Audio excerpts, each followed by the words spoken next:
Hello everyone, welcome to HG के guides. आज हम यूएसए के एक ऐसे कॉलेज को डिस्कस करने जा रहे हैं जिसके अंदर आप जो है अगर एडमिशन के लिए अप्लाई करते हैं तो आप जो है without English language proficiency requirement के अप्लाई कर सकते हैं, यानी आपके लिए वेवर का ऑप्शन जो है वो अवेलेबल है।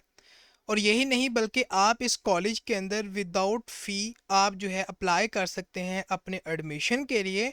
और इस कॉलेज की तरफ से जो स्टूडेंट हैं उनके लिए जो फुल स्कॉलरशिप्स हैं वो भी अवेलेबल है। तो हम डिटेल में डिस्कस करेंगे इन सब चीज़ों को। तो सबसे पहले बात कर लेते हैं कि यूएसए का ये कौन सा कॉलेज है जिसे आज हम डिस्कस करने जा रहे हैं। तो जो कॉलेज है हमारे पास दैट इज़ सेंट्रल कॉलेज। आपने क्या करना है कि सिंपली जो है सर्च करना है central college, and after searching this आपने क्या करना है कि सिंपली जो है इस एड्रेस को फॉलो करना है। So this is the place कि जहाँ पर आपको इस कॉलेज से रिलेटेड जो इन्फॉर्मेशन है वो मिल जाएगी। सबसे पहले अगर हम बात करें कि अगर आप इस कॉलेज के अंदर अप्लाई करना चाहते हैं तो कौन से मेजर माइनर्स या जो प्रोग्राम है वो अवेलेबल हैं। तो बहुत सारे जो मेजर माइनर्स एंड प्रोग्राम हैं इस कॉलेज की तरफ से ऑफर्ड किए जा रहे हैं स्टूडेंट्स के लिए जिनको परस्यू कर सकते हैं। बट आपको इस बात को इंश्योर करना है कि जिस भी मेजर को, माइनर को या प्रोग्राम को आप चूज़ कर रहे हैं उसके अंदर अप्लाई करना चाहते हैं अपने एडमिशन के लिए, आप उसकी एलिजिबिलिटी क्राइटेरिया को मीट करते हो, उसकी रिक्वायरमेंट्स को मीट करते हो। जैसा कि मैं पहले ही बहुत दफ़ा ये चीज़ कह चुका हूँ कि बहुत सारे प्रोग्राम्स होते हैं किसी भी कॉलेज की तरफ से या किसी भी यूनिवर्सिटी की तरफ से जो कि ऑफर्ड किए जा रहे होते हैं। तो हर एक जो प्रोग्राम है, हर एक जो मेजर है उसकी रिक्वायरमेंट वेरी कर सकती है। सो इट्स बेटर कि आप अपनी जो आप प्रोग्राम परस्यू करना चाहते हैं उसके मुताबिक जो रिक्वायरमेंट है उनको ज़रूर चेक किया करें, ताकि आप इस बात को इंश्योर करें कि आप एक एलिजिबल कैंडिडेट हैं उस प्रोग्राम के लिए जिसको आप चूज़ कर रहे हैं।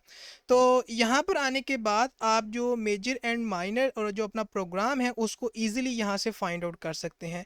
यहाँ से आप अपने जो एकेडमिक प्रोग्राम टाइप है उसके मुताबिक अपना प्रोग्राम देख सकते हैं। यहाँ आपकी जो एरिया ऑफ स्टडी है, किस एरिया के अंदर आप जो है स्टडी करना चाहते हैं उसके मुताबिक भी आप जो प्रोग्राम है उसे यहाँ से फाइंड कर सकते हैं। यहाँ पर कंप्लीट लिस्ट अवेलेबल है उन मेजर माइनर्स की या प्रोग्राम की जिनको आप परस्यू कर सकते हैं, तो आप यहाँ से इजीली अपने प्रोग्राम जो है उसे फाइंड कर सकते हैं। तो यहाँ से जब आप अपना प्रोग्राम फाइंड कर लेंगे, अब बात करते हैं कि अगर आप एक इंटरनेशनल एप्लीकेंट हैं और अगर आपने इस कॉलेज में अप्लाई करना है तो कब तक आप अप्लाई कर सकते हैं, रिक्वायरमेंट्स क्या हैं आपके पास, और इसी के साथ साथ जो स्कॉलरशिप्स हैं वो कौन सी अवेलेबल है, उनके बेनिफिट क्या हैं, अब इसकी बात करते हैं। तो जो इंटरनेशनल एप्लीकेंट है अगर वो इस सेंट्रल कॉलेज के अंदर अप्लाई करना चाहते हैं, सबसे पहली बात ये कि आप जो है फ्रीली अप्लाई कर सकते हैं इस कॉलेज के अंदर। किसी किस्म की एप्लीकेशन फ़ी आपसे रिक्वायर्ड नहीं है कि आप इस कॉलेज के अंदर अपने एडमिशन के लिए अप्लाई करें। तो इट्स फ्री कि आप जो है अप्लाई कर सकते हैं इस कॉलेज के अंदर ऑनलाइन यूजिंग दिस मेथड। आप इसके थ्रू इजीली ऑनलाइन अप्लाई कर सकते हैं और कोई आपसे एप्लीकेशन फ़ी रिक्वायर्ड नहीं होगी। अब बात करते हैं कब आपने अप्लाई करना है। तो ये चीज़ डिपेंड करती है कि आप जो है किस टाइम फ्रेम के अंदर या किस इनटेक के लिए अप्लाई करने जा रहे हैं। तो एप्लीकेशन के हमारे पास डिफरेंट टाइम फ्रेम है। हमारे पास अर्ली डिसीजन फर्स्ट है, हमारे पास अर्ली एक्शन है, अर्ली डिसीजन सेकंड है, रेगुलर डिसीजन है। तो उन सब के मुताबिक हमारे पास जो डेडलाइन है एडमिशन की उनको मेंशन किया गया है। इन केस अगर आप अर्ली डिसीजन फर्स्ट के लिए अप्लाई करना चाहते हैं तो नवंबर first is the deadline for the admission. और इन केस अगर आप रेगुलर डिसीजन के लिए अप्लाई करना चाहते हैं then February first is the deadline for admission.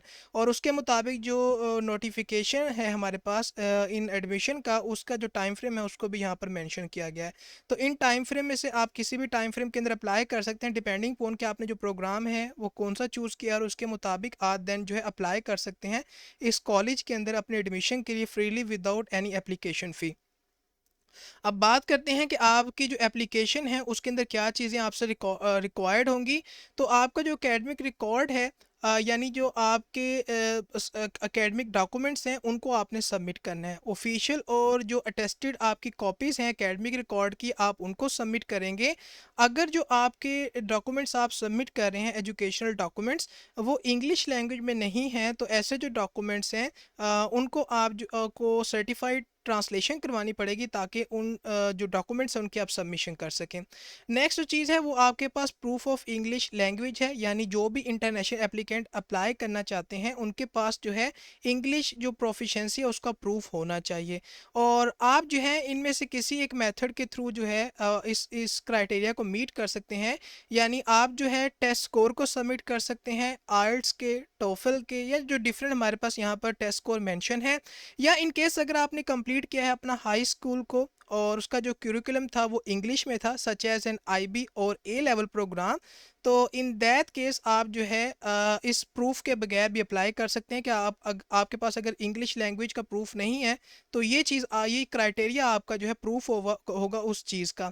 और इसी के साथ साथ अगर आपका जो हाई स्कूल है उसकी जो इंग्लिश लैंग्वेज है वो प्राइमरी स्पोकन लैंग्वेज है, तो इसकी बेसिस पे भी आप जो है एडमिशन के लिए अप्लाई कर सकते हैं।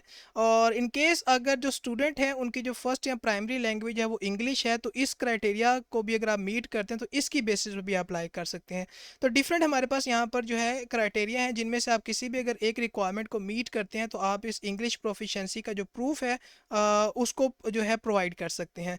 और इन केस अगर आपको लगता है कि आपको जो है वेवर के लिए अप्लाई करना चाहिए और अगर आपको लगता है कि आप जो है इस बात का प्रूफ प्रोवाइड कर सकते हैं कि आपकी इंग्लिश प्रोफिशेंसी अच्छी है, तो आप जो है वेवर के लिए भी रिक्वेस्ट कर सकते हैं। तो जब आप अप्लाई करेंगे तो आप उस टाइम पर अपना जो वेवर है उसको भी रिक्वेस्ट कर सकते हैं ताकि आप इस क्राइटेरिया को जो है मीट कर सके। देन आपको without any English language proficiency test score आप जो है इस रिक्वायरमेंट को मीट कर लेंगे। इसी तरह आपका जो रिकमेंडेशन लेटर है वो रिक्वायर्ड होगा जिसको आप सबमिट करेंगे।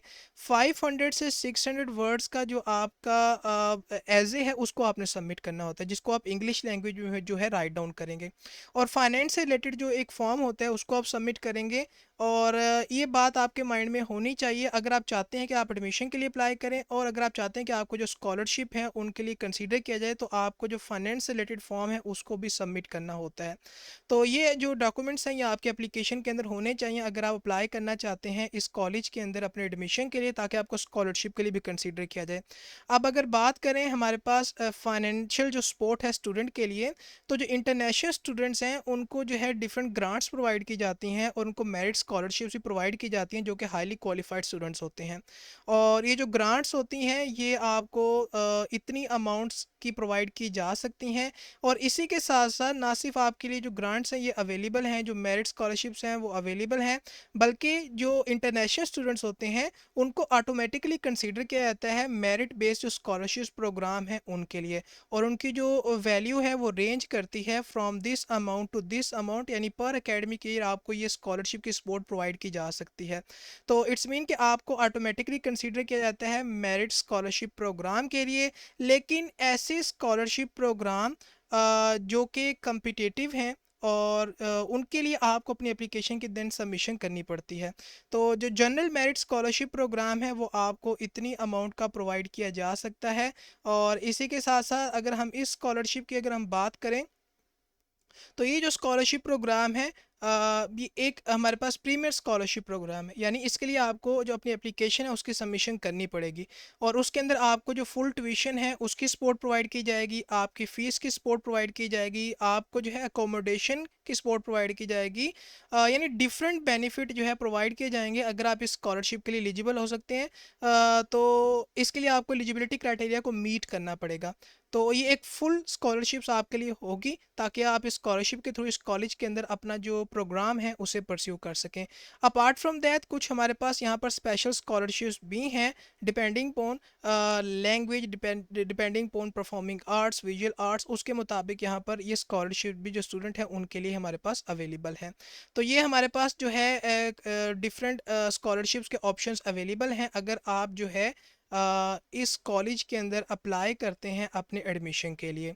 तो आई होप सो कि वो स्टूडेंट जो कि यूएस से स्टडी करना चाहते हैं और अगर उनके पास जो है इंग्लिश लैंग्वेज प्रोफिशेंसी का टेस्ट स्कोर नहीं है और वो सर्च कर रहे हैं किसी ऐसे कॉलेज को जिसके अंदर वो एडमिशन के बगैर अप्लाई कर सके, तो ये जो अपॉर्चुनिटी की इन्फॉर्मेशन है उनके लिए हेल्पफुल होगी। और ना सिर्फ ये बल्कि आप जो है इस कॉलेज के अंदर विदाउट एप्लीकेशन फ़ी जो है अप्लाई कर सकते हैं अपने प्रोग्राम के अंदर एडमिशन के लिए।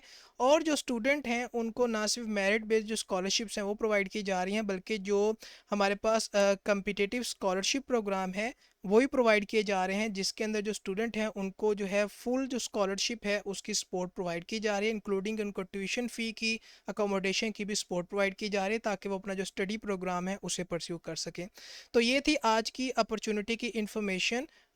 तो आई होप सो कि ये जो अपॉर्चुनिटी की इन्फॉर्मेशन है ये आपके लिए हेल्पफुल होगी। तो आज के लिए इतना ही, मिलते हैं आपको किसी नई अपॉर्चुनिटी की इन्फॉर्मेशन के साथ। So till then take care and good bye.